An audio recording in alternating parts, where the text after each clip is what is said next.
Hi and welcome to a new video. With iOS 16, you can now enjoy a full-screen album art on your lock screen whenever you play any music on your device. In this video, I will show you how to enable this feature on your iPhone. Let's go.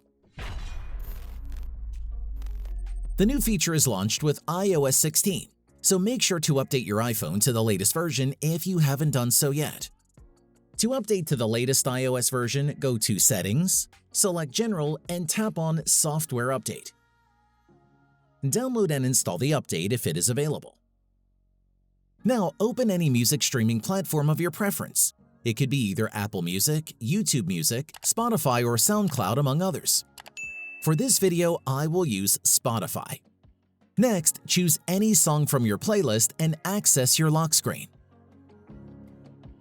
From there, simply tap on the album picture beside the song to expand the display in full screen. And that's it.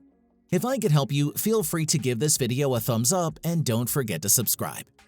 Leave a comment down below if you have any questions. See you next time. Bye.